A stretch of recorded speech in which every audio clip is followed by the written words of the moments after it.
Hello दोस्तों, आप सभी का स्वागत है पुनः हमारे यूट्यूब चैनल बायोलॉजी पाला में। तो आज का क्वेश्चन हम शुरू करते हैं। जीवाणु कोशिका के आवरण की परतों का बाहर के से अंदर की ओर सही क्रम होता है।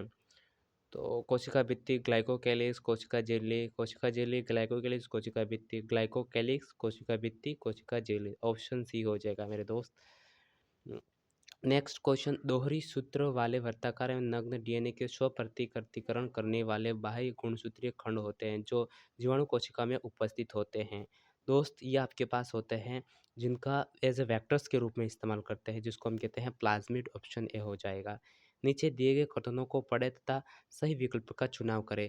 कथन एक, प्रोकैरियोटिक में माइटोकॉन्ड्रिया अनुपस्थित होते हैं। तो हाँ, सही बात है, प्रोकैरियोट माइटोकॉन्ड्रिया अनुपस्थित होते हैं।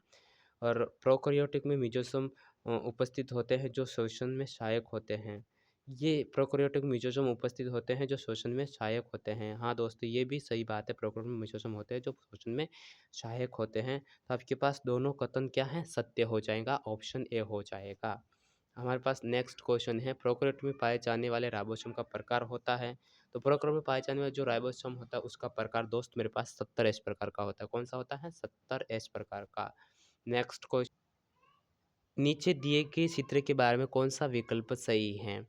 तो गुणसूत्र बिंदु की संख्या कितने हैं? गुणसूत्र बिंदु आपके पास एक, इनको आपस में जुड़े रखने वाली जो होती है उसकी संख्या एक ही होती है। तो ए और बी में आपके पास, बी और डी में आपके पास एक एक है, ठीक है। और काइनेटोर की संख्या आपके पास एक और दो दिखाई दे रही होगी। तो दो दो आपके पास बी और डी में है। और भुजाओं की संख्या 4 हैं। तो आपके पास ऑप्शन दोस्त मेरे पास बी हो जाएगा। क्या? बी हो जाएगा, 1 2 4, ठीक है। हमारे पास नेक्स्ट क्वेश्चन ये रहा, सूची 1 से 7 तक के साथ दिए गए कोशिका झिल्ली के चित्र में ए बी सी डी के रूप में नामांकित किए गए घटकों को पहचानिए। तो हमारे पास जो ए है, ए क्या है? एक शर्करा है। ए हमारे पास शर्करा है। बी हमारे पास क्या है? बी हमारे पास एक प्रोटीन है। और सी हमारे पास एक कह सकते हैं, सी हमारे पास लिपिड का द्विस्तरीय है। और डी हमारे पास फ्रेंड कहा जा सकता है कोशिका भित्ति है, ठीक है। Option A is correct option हो जाएगा, इसका भी option A is correct option. Next question हमारे पास,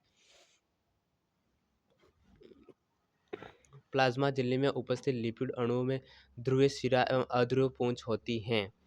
ध्रुवीय आपके पास यह स्ट्रक्चर में दे रखा, ध्रुवीय शीर्ष और अध्रुवीय शीर्ष, ध्रुवीय शीर्ष और अध्रुवीय शीर्ष।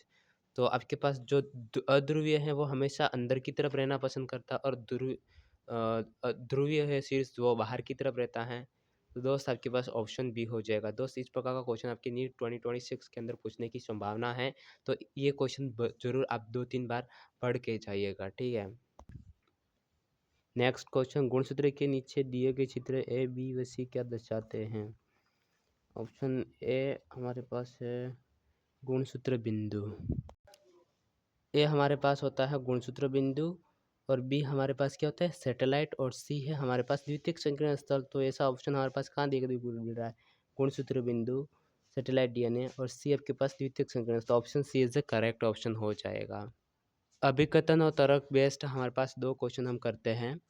अभिकथन, रुडोल्फ विर्चो ने स्लाइडन व स्वान द्वारा प्रस्तुत कोशिका सिद्धांत की परिकल्पना में सुधार किया। हाँ, सही बात है, उसने सुधार किया। कोशिका सिद्धांत के अनुसार सभी कोशिका पहले से मौजूद कोशिका से उत्पन्न होती है। तो दोनों स्टेटमेंट सही हैं, लेकिन तर्क जो है अभिकथन की व्याख्या नहीं कर रहा है। तो option B is a correct option हो जाएगा। अभिकथन, जिन कोशिकाओं में झिल्ली आबद्ध अंग होते हैं उन्हें यूकेरियोटिक कहा जाता है। जिन कोशिकाओं में झिल्ली आबद्ध अंग नहीं होते हैं इन्हें प्रोकैरियोटिक कहा जाता है, कहते हैं। हाँ, ये दोनों स्टेटमेंट अभिकथन और तर्क दोनों सही है, लेकिन तर्क जो है वो अभिकथन की सही से व्याख्या नहीं कर रहा है, इसलिए आपके पास ऑप्शन फिर से बी हो जाएगा। अभिकथन तर्क दोनों सही है, लेकिन तर्क अभिकथन की सही व्याख्या नहीं करता है। सुकेंद्रीय कोशिकाओं में ग्लाइकोप्रोटीन और ग्लाइकोलिपिड के निर्माण का मुख्य स्थल क्या है? पेरियोक्सिसोम, गोल्गी काया, पॉलीसोम, अंतर्द्विजालिका। तो गोल्गी काया, option B is a correct option. कोशिका विभाजन के संदर्भ में ओमनी सेलुलर ई सेलुलर को कल्पना सर्वप्रथम किसने प्रतिपादित की थी? तो थियोडोर स्वान ने दोस्त आपके पास कल्पना प्रतिपादित की थी। दोस्त, अगर वीडियो अच्छा लगे तो चैनल को सब्सक्राइब करें और वीडियो को लाइक करें।